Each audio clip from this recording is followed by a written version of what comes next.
Bismillahirrahmanirrahim. Today we have to discuss the second lecture about number theory for the classes of BS Mathematics second semester. Last lecture में हमने कुछ बातें discuss की थी, जिनमें सबसे पहली बात ये कि हम यहाँ पर जो भी चीज़ डिस्कस करेंगे वो सेट ऑफ इंटीजर्स के ऊपर डिफाइन होनी चाहिए। दूसरी बात हमने डिस्कस किया था मैथमेटिकल इंडेक्शंस, जो पॉजिटिव इंटीजर्स के ऊपर भी रूल था और सेट ऑफ इंटीजर्स के ऊपर भी रूल था। थर्ड वन हमने डिविजिबिलिटी क्राइटेरिया देखा था और उस कुछ एग्जांपल के जरिए हमने उस रूल को डिस्कस किया था। हमने ये कहा था कि अगर ए डिवाइड करता है बी को तो एक इंटीजर सी एग्जिस्ट करेगा लाजमी तौर पे such that B is equal to A C होगा।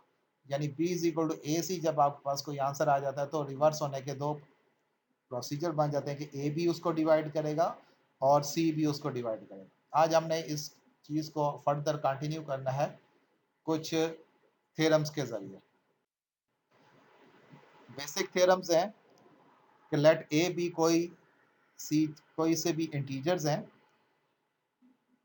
इफ ए डिवाइड करता है बी को और बी डिवाइड करता है ए को, then A is equal to plus minus B होगा। सेकंड है कि अगर ए डिवाइड करता है बी को और बी डिवाइड करता है सी को तो फिर ए भी सी को डिवाइड करता है। जैसे 2 तकसीम करता है 4 को और 4 तकसीम करता है 8 को तो 2 भी 8 को तकसीम करेगा। इसे ट्रांजिटिव प्रॉपर्टी भी कहते हैं। तीसरा है इफ ए डिवाइड करता है बी को, देन अगर बी को किसी से भी मल्टीप्लाई कर दें तब भी ए उसको तकसीम करेगा। जैसे ए तकसीम करता है फॉर एग्जांपल 2 डिवाइड करता है 4 को, अगर 4 को मैं 5 से मल्टीप्लाई कर दूं तो ये 20 हो जाएगा, तब भी 2 उसको डिवाइड करेगा। इफ ए डिवाइड करता है बी को, देन ए सी डिवाइड करेगा बी सी को। यानी ए की नंबर से जो जीरो नहीं है ऊपर डिनोमिनेटर में और नोमिनेटर में अगर आप मल्टीप्लाई कर दें तब भी उसको वो डिवाइड करता है एक ही नंबर से। और पांचवी इसकी जो फर्दर सब सीक्वेंशियल है कि अगर ए बी को डिवाइड करता है और ए सी को डिवाइड करता है, यानी एक दो नंबरों को तकसीम कर रहा है, बी को भी और सी को भी, तो इसमें हम थर्ड वाला थ्योरम यूज कर सकते हैं कि बी को किसी नंबर से मल्टीप्लाई करें, सी को किसी नंबर से मल्टीप्लाई करें इंटीजर्स के साथ और उन दोनों को जमा कर दें, तब भी ए उनके सम को क्या करेगा, डिवाइड करेगा। और इसको जनरलाइज किया गया है कि अगर ए किसी भी बी आई को तकसीम करता है तो ए जो है summation of B I X I को डिवाइड करेगा। तो इन थ्योरम्स को हमने प्रूव करना है। तो सबसे पहले हम पहला प्रूफ करते हैं कि अगर ए बी को डिवाइड करता है तो हमने नंबर थ्योरी का जो डिविजिबिलिटी क्राइटेरिया पढ़ा था, तो इसका मतलब है B is equal to A something integer होगा। तो बी इज इक्वल टू हमने जो इंटीजर ले लिया है वो C1 ले लिया, क्योंकि यहाँ पे C यूज हो रहा है, क्योंकि अभी थ्योरम में बात की थी ए बी सी इंटीजर है तो C यूज हो रहा है, तो हमने इनसे हट के इंटीजर्स लेने। आप डी भी यूज कर सकते हैं। तो ए अगर बी को डिवाइड कर रहा है तो B is equal to A C1 हो गया। और दूसरा साथ क्या गिवन था, बी डिवाइड कर रहा है ए को, तो इसका मतलब है ए इज इक्वल टू क्या हो जाएगा, बी C2 हो जाएगा। तो यहाँ पे दो इक्वेशंस बन गई, पहली equation B is equal to A C1 और दूसरी इक्वेशन में A is equal to B C2। इसका मतलब है जो वन इक्वेशन की कीमत है बी की वो इक्वेशन नंबर 2 में सब्स्टिट्यूट कर दें, या 2 से वैल्यू निकाल के आप फर्स्ट में सब्स्टिट्यूट कर दें, ऐसे जो आप चाहें इसे कर सकते हैं। तो इसमें क्या होगा, मल्टीप्लाइंग इक्वेशन 1 एंड 2, यहाँ पे ए और 2 को मल्टीप्लाई कर दिया तो क्या बनेगा, A B is equal to A B C1 C2। तो बी से बी कैंसिल हो जाएगा तो ए इज इक्वल टू फॉर्म बन जाएगी। अब ये जो आपके पास फर्दर रिफाइनमेंट दी गई है कि A B is equal to A B नजर आ रहा है, साथ मल्टीप्लाई हो रहा है C1 C2, तो ये दोनों वैल्यूज आपस में उस वक्त इक्वल हो सकती हैं या तो C1 C का प्रोडक्ट 1 के बराबर हो, या फिर अब C1 C2 का प्रोडक्ट 1 के बराबर उस वक्त हो सकता है या तो ये दोनों पॉजिटिव हो या दोनों नेगेटिव हो। यानी C1 1 रखेंगे या C2 1 रखेंगे तब आपके पास आंसर मल्टीप्लीकेशन से 1 आएगा, तो ए बी का आंसर ए बी के इक्वल हो जाएगा। या फिर C1 की कीमत को अगर आप -1 रखते हैं तो C2 को भी -1 रखना पड़ेगा, दोनों की मल्टीप्लीकेशन नेगेटिव नेगेटिव फिर +1 आ जाएगी, तब ए बी के इक्वल होगा। इसका मतलब है C1 C2 की +1 और या -1 के अलावा कोई और वैल्यू नहीं हो सकती। इसका मतलब है C1 की कीमत वो भी +-1 हो और C2 की कीमत भी +-1 होगी।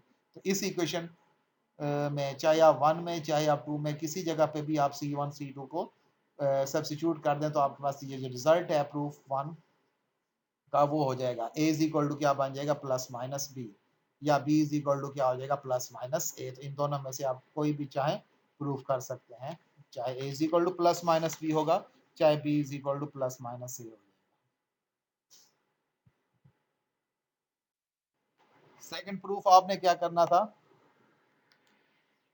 ट्रांजिटिव प्रॉपर्टी का। अगर ए बी को डिवाइड करता है और बी सी को डिवाइड करता है तो ए बी सी को डिवाइड करेगा। अब हमने इसको प्रूव करना है। गिवन इसमें क्या है, वो क्या है, ए डिवाइड करता है बी को, तो इसका मतलब B is equal to A C one हो गया। और सिमिलरली बी डिवाइड करता है सी को, तो इसका मतलब C is equal to B C two हो गया। दोनों आपने डिफरेंट इंटीजर्स लेने हैं। हर इक्वेशंस के लिए अलग अलग इंटीजर यूज होंगे। तो यहाँ से आप चेक करें, b is equal to A C one है और दूसरे में क्या है, c is equal to B C two है। इसका मतलब क्या हुआ कि इक्वेशन नंबर 1 से जो वैल्यू है वो इक्वेशन नंबर 2 में क्या कर सकते हैं, आप सब्स्टिट्यूट करते हैं। या अनदर प्रोसेस आप यूज कर सकते हैं कि आप दोनों को मल्टीप्लाई कर दें। तो multiply equation 1 and 2 we get 1 और 2 को मल्टीप्लाई करेंगे तो क्या होगा, बी सी से मल्टीप्लाई होगा। इधर से ए सी वन किससे मल्टीप्लाई हो जाएगा, बी सी टू से। तो ये बन जाएगा A B C one C two. तो दोनों तरफ से आपके पास कौन सी चीज कैंसिल हो जाएगी, बी से बी कैंसिल हो जाएगा। तो जो लेफ्ट साइड है वहां पे आपके पास सी बच जाएगा और जो राइट साइड है आपके पास क्या बच जाएगा, ए सी वन सी टू। अब आप चेक करें कि सी इज इक्वल टू का आंसर है ए सी वन सी टू, यानी ये रकम दो का प्रोडक्ट बन गया। एक रकम ए और दूसरी रकम है सी वन सी टू। तो सी जब कोई रकम किसी दो का प्रोडक्ट बन जाती है तो पहली रकम भी उसको डिवाइड करती है और दूसरी रकम भी उसको डिवाइड करती है। इसका मतलब क्या हुआ, रिवर्स जब करेंगे तो ए जो है सी को क्या कर देगा, डिवाइड कर देगा।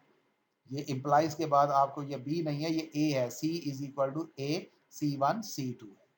तो ये आपके पास डिविजिबिलिटी क्राइटेरिया के मुताबिक प्रूफ हो गए, जिसको आप ट्रांजिटिव भी कहते हैं कि अगर ए बी को डिवाइड करता है और बी सी को डिवाइड करता है, देन ए सी को भी क्या करेगा, डिवाइड करेगा।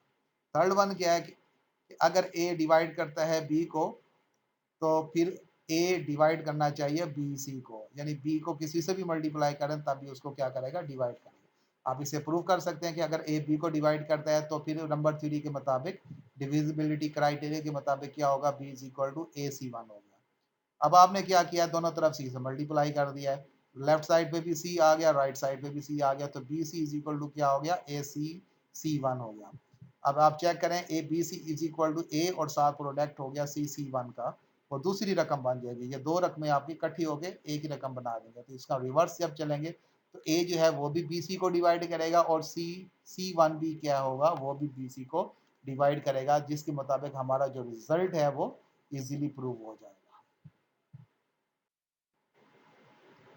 फोर्थ थ्योरम में आपने क्या कहा था कि अगर ए बी को डिवाइड करता है तो एक ही नंबर से नोमिनेटर और डिनोमिनेटर दोनों को मल्टीप्लाई कर दें तब भी डिविजिबिलिटी रूल वही का वही रहता है। अभी हम इसी तरीके से इसे प्रूव कर सकते हैं कि ए डिवाइड करता है बी को, तो बी इज इक्वल टू हो गया ए सी वन। अब आपने क्या प्रूव करना है, सी लेके आना, दोनों तरफ सी से मल्टीप्लाई कर दें तो लेफ्ट साइड पे आपके पास बी सी हो जाएगा और राइट साइड पे आपके पास ए सी सी वन हो जाएगा। तो इसके मुताबिक क्या हुआ, B C is equal to A C और साथ सी वन, इसमें ए सी फर्स्ट वैल्यू हो जाएगी और सी वन सेकेंड वैल्यू हो जाएगी। तो जब आप रिवर्स यूज करेंगे तो ए सी डिवाइड कर देगा बी सी को। तो ये आपके पास इजिली प्रूफ हो जाएगा।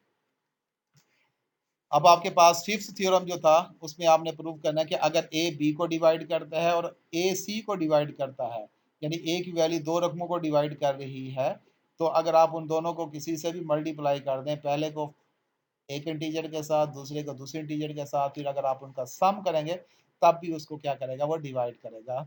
तो यहाँ से दो जो चीज़ें जो गिवन है उसमें ए डिवाइड करता है बी को तो B is equal to A C one, और दूसरे में है ए डिवाइड करता है सी को तो C is equal to A C two हो गया। तो ऊपर वाला जो पहली इक्वेशन है उसे एक्स से मल्टीप्लाई कर दें और जो नीचे वाली इक्वेशन सेकंड है उसको आपने वाई से मल्टीप्लाई कर दिया। तो पहला इक्वेशन क्या बनेगी, B X is equal to A C one X, और दूसरा क्या बनेगा, C Y is equal to A C two Y. अब आपने इन क्या करना है, वन और टू को आपने ऐड कर लेना है। तो इधर जो लेफ्ट साइड है उधर क्या बनेगा B X plus C Y, और राइट साइड पे क्या बनेगा A C one X plus A C two Y. तो राइट साइड पे अगर आप चेक करें तो इन दोनों में से ए कॉमन आ गया, तो जब ए को कॉमन ले लेंगे तो ये बन जाएगा C one X plus C two Y.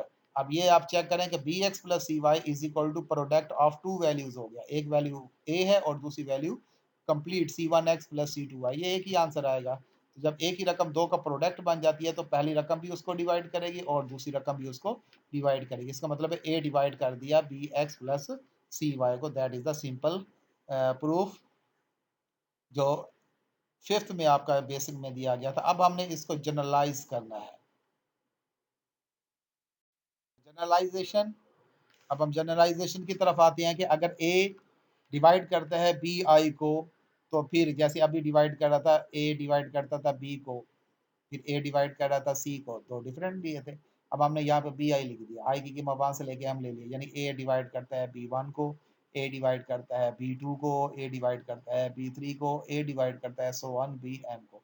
तो फिर पहले को आपने मल्टीप्लाई करना है एक्स वन के साथ, दूसरे को एक्स टू के साथ, तीसरे को एक्स थ्री के साथ, एंड सो वन। जो एम वाली रकम थी उसे हमने एक्स एम के साथ मल्टीप्लाई करके उनका फिर उसी तरीके से समेशन फाइंड करना है।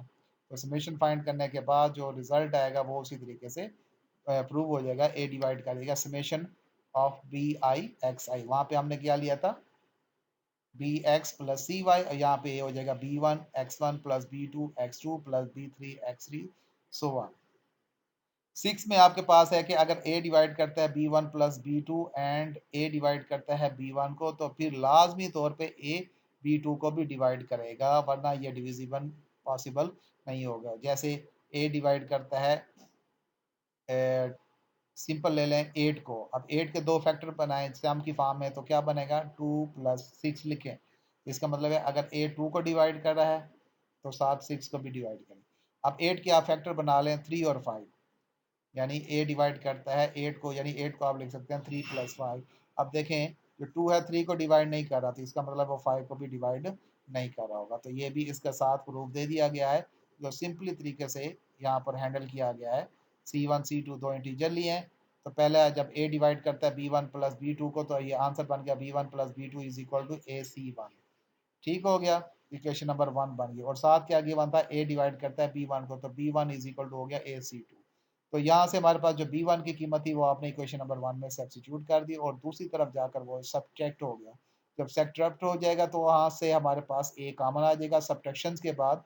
अब B two is equal to हो जाएगा A into C one minus C two. अब ये सी वन सी टू दोनों इंटीजर्स हैं, तो जिनका डिफरेंस भी आपके पास एक इंटीजर ही आएगा, कुछ और नंबर नहीं आएगा। तो B two is equal to product of A into C one C two बन गया, तो इसका मतलब है ए जो है डिवाइड कर गया बी टू को। तो ये सिंपली प्रूफ था ये भी कि अगर ए जो है कोई भी इंटीजर किसी सम को डिवाइड करता है, तो वो पहले को अगर डिवाइड कर रहा है तो वो दूसरे को भी लाजमी तौर पे डिवाइड करेगा। अगर वो पहले को डिवाइड नहीं कर रहा तो फिर दूसरे को भी डिवाइड नहीं करेगा। ऐसा कभी भी नहीं होगा कि अगर पहले को डिवाइड कर रहा है तो दूसरे को डिवाइड नहीं करेगा, एज इज इम्पॉसिबल। तो अगर पहले को डिवाइड करा है तो दूसरे, जैसे 3 डिवाइड करता है 9 को, इसका मतलब है 9 के दो हिस्से बना दें, 6 प्लस 3, तो 3 को डिवाइड करता है तो वो 6 को भी करे। अब 9 का फैक्टर बना दें 7 और 2, अब ना वो 2 को डिवाइड कर रहा है ना ही 7 को डिवाइड कर रहा है।